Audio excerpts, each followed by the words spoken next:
යටගිය දවසනම් රුහුණුපුර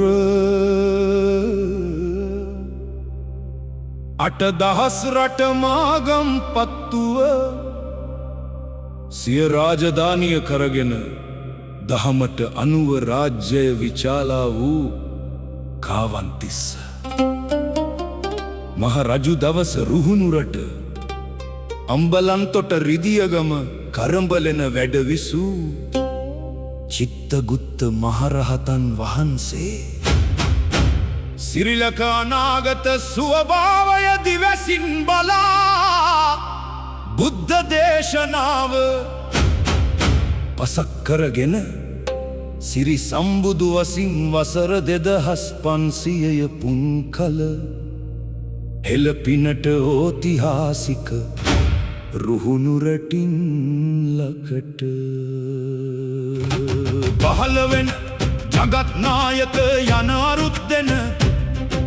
සුවිසුද්ධ දියසෙන් කුමරුවන්ගේ පහළවීම පිළිබඳ අනාවැකිය කාවන්තිස්ස මහ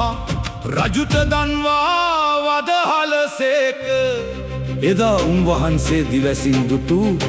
ලංකාදීපයේ අනාගත ස්වභාවය පිළිබඳ අනාවැකිය මතු කල එන හෙළබොදු සතට මෙතපා මතු වැඩ පිණිස කාවන්තිස්ස මහරජු විසින් රන්පත් තිරු දෙකක ලේඛනගත කරවා තැබූහ. එදා චිත්තගුත්ත මහරහතන් වහන්සේ දිවසින් දුටු පරිදි සිරි සම්බුදු වසින් වසර 2500 පුන් කල හිරුදිලි බලපත් බක්මහේ එළු රැහේ පොඩි කුසුම් වැසි හලා පියා මහත් පෙළහරින් ජගත් නායකල යන අරුත් දෙන දියනා නොහොත් මේ සුවිසුද්ධ දියසෙන් කුමරුවන් ලංකාදීපයට හෙළපත් වූ වගයි රුහුණුරටේ කරඹලනේ චිත්තගුත්ත හිමි විසුවේ අපේ රටේ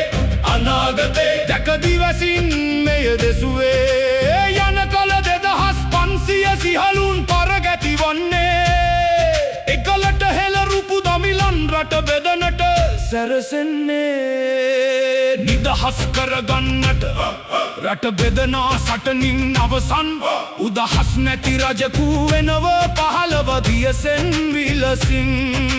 චිත්තගුත්ත රහත් හිමි දසූත් ලසින් වියම කලේ හෙලයින් හෙළ බව හලමින් පරගැති විය වැටීදලේ දිය කල 2500 රට දෙදනට සැරසෙම්වා කියමින් සොලිදන රවටාව සංසටනට එව්වා උදහස් වී හෙළ රුපු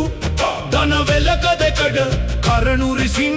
2500 විය කල දමිල සටන කලේ ඉතින් පෙර කල පැතුමට අනුවයි දියනාවන් පහළ වෙන්නේ